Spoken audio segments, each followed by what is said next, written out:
Salut! În ultimul tutorial am instalat două module. Era vorba de Vue și CTools. Acum vom merge înapoi pe Drupal și ne uităm la cele mai instalate module. Vedem token, CCK, Pass Auto. Din acestea trei, în Drupal 7, CCK a fost inclus în Drupal Core. De aceea nu este necesar pentru Drupal 7. Dacă doriți să lucrați în Drupal 6, CCK este unul dintre modulele obligatorii, să spunem, fără de care nu puteți face mare lucru. Acum vom coborî, să spunem. Am făcut o selecție de module pe Drupal 7 și avem Vue, avem token. Să mergem la token.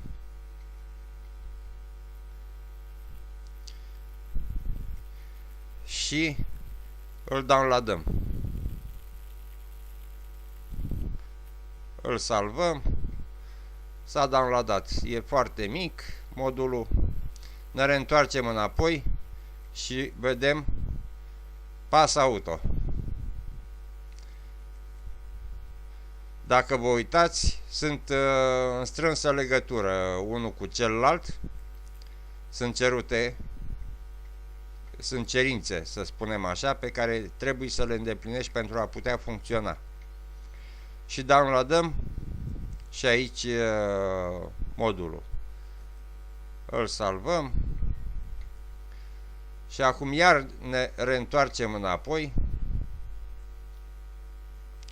În Drupal Tool l-am downloadat. În Drupal 7 avem meniul de administrații inclus de asemenea în Drupal Core.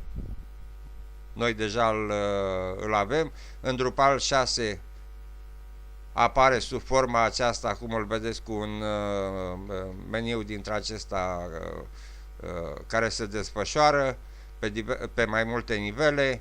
Image API este un modul pe care este bine să-l folosiți. Vă ajută la crearea unor imagini, dar este deocamdată numai pentru Drupal 6 făcut. În Drupal 7 se poate utiliza, există alte soluții de utilizare. IMCE este un sistem care vă ajută să uploadați imagini sau diverse tipuri de pagini. Și acesta este foarte bun la rândul lui. Date este un API care funcționează cu CCK. WYSIWYG este în traducere what you see is what you get. Deci ceea ce vezi este ceea ce obții. Un editor de conținut. Google Analytics de asemenea este un modul pe care trebuie să-l folosiți pentru a putea ști ce se întâmplă sau ce s-a întâmplat pe site-ul vostru, ce trafic ați avut, și cum să vă actualizați site-ul pentru a deveni mai atrăgător pentru vizitatori. Webform este un modul care vă creează diverse pagini de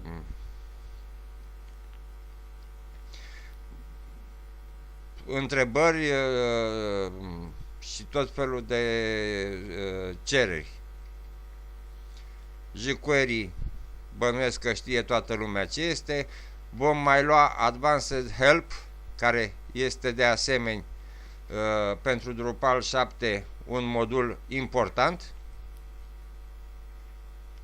Îl salvăm și pe acesta. Ne reîntoarcem pe pagina de module și coborâm mai departe. Link deocamdată îl lăsăm. Captcha deocamdată îl lăsăm.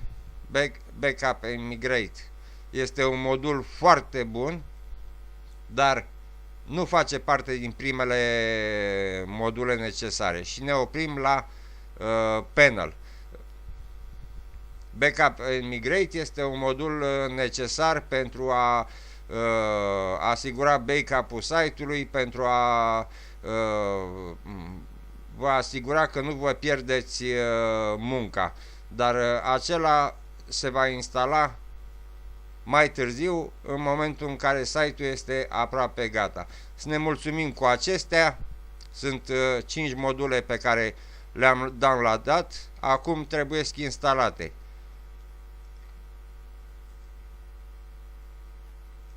Și procedăm în același fel.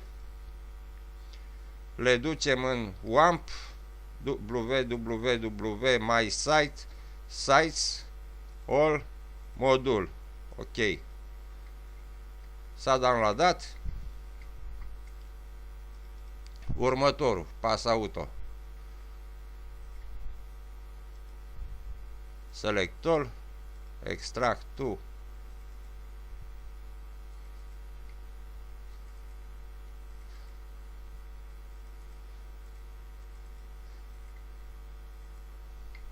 În funcție de ceea ce doriți să realizați pe site-ul dumneavoastră, selectați modulele de care aveți nevoie. În principiu, acestea, să spunem că sunt un minim de bază pentru a folosi un site. Și vom discuta și despre alte module pe parcurs, dar aceasta o vom face numai în ideea de a ști dumneavoastră ce anume face modulul respectiv, cum se utilizează și pentru ce îl folosiți. Mai avem încă un modul în afară de acesta. După cum vedeți, ele merg foarte repede. Și panel.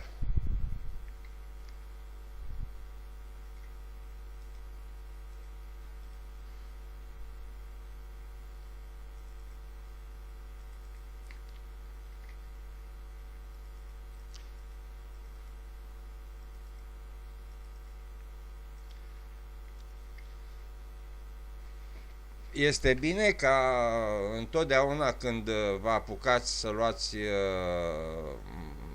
să căutați un modul, vă interesați ce face, citiți totul despre el, vedeți ce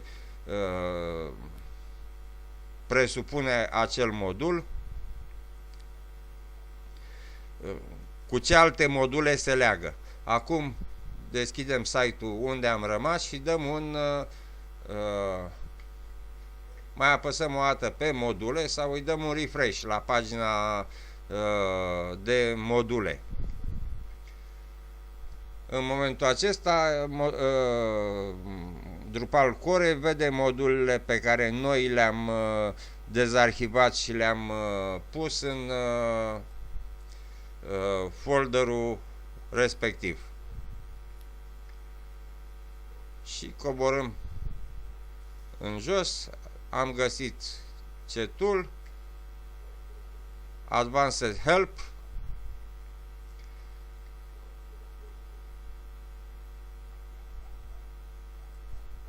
și selectăm Advanced Help Token, îl selectăm și pe acesta,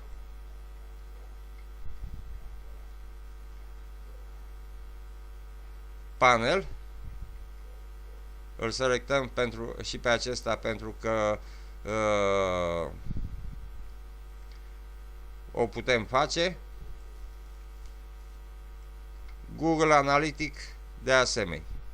Deja am selectat cam multe, dar se poate face și așa. V-am spus, totuși trebuie să aveți grijă să luați mai puține pentru a putea